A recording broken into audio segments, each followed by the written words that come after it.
what I can say that it's an absolute myth that Australian property is scarce to find. What you're looking at with what I've brought together for you was a situation with titles that are drawn back in the 1930s and earlier in today's Greater Geelong. And the estate was called the New Corio Estate.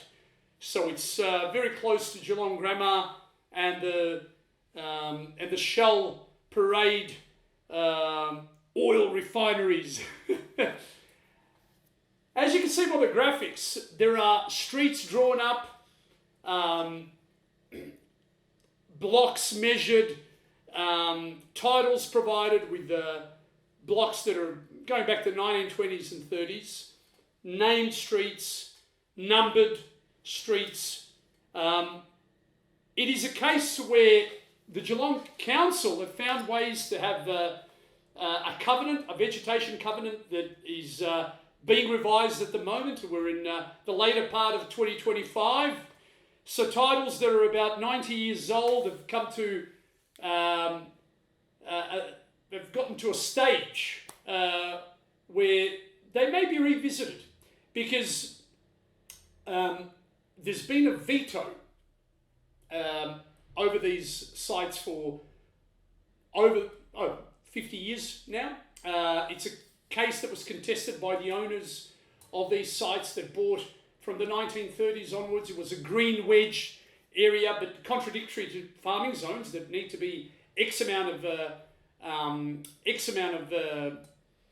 diameter. I think 2 hectares was a limitation in Victoria. Do not quote me on it, but it certainly wasn't 700 or 800 metre blocks, okay? So basically, from a green wedge state that wouldn't allow development, they managed to put a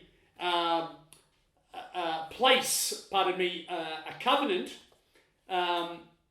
further covenant of rare vegetation, etc., that's being revised as we speak. Look, this is probably the prime area of Geelong. There's a grammar school that ironically Prince Charles attended at one stage. That's right, Geelong Grammar School. And all refineries that are eventually going to be moved entirely. They are in the process of being, I guess, dismantled. And we've got a situation where, it's next to the beautiful Geelong Bay, one of the fastest townships. I say townships because it's near enough to Melbourne, but it's not a formal city as yet. A growing city, very close to also the airport, Avalon Airport, which will belong to Greater Geelong. And look, it's a major change that will eventually happen in the next 5, 10, 30 years. But it's a myth. It's an absolute myth that Australian property is unaffordable. It's actually property that is prohibited from going anywhere. And there are many of these type of lots and blocks you'll find. I will speak about Victoria. I will not comment on other states, but I think it's going to be news for a lot of people that these things exist, because when you Google, okay, example, Glenview Road,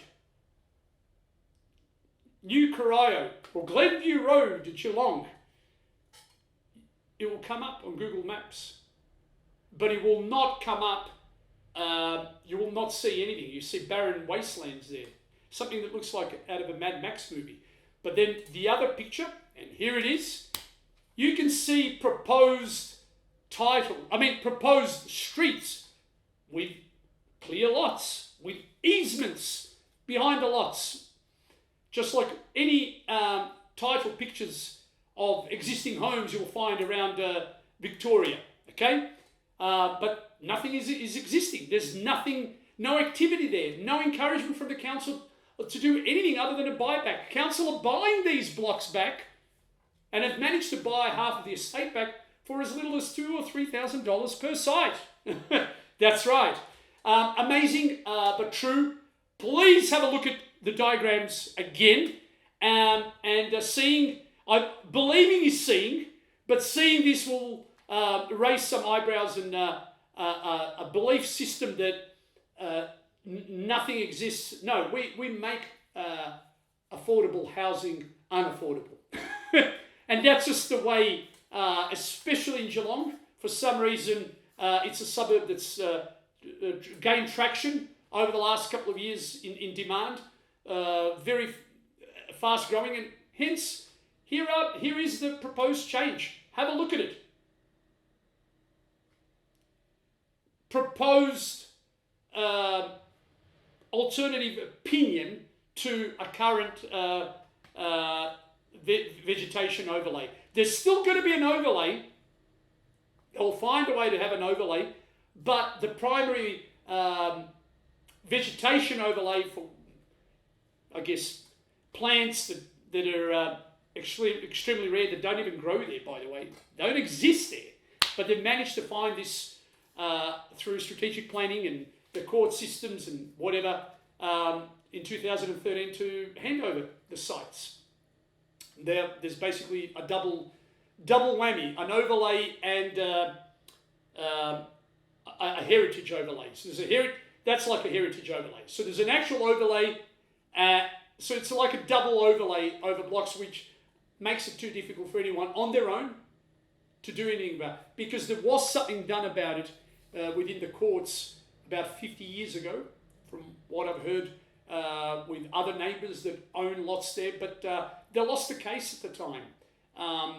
It was a no-brainer, but for some reason, the Victorian government have held these blocks for other use in the future. You find it on Google Maps.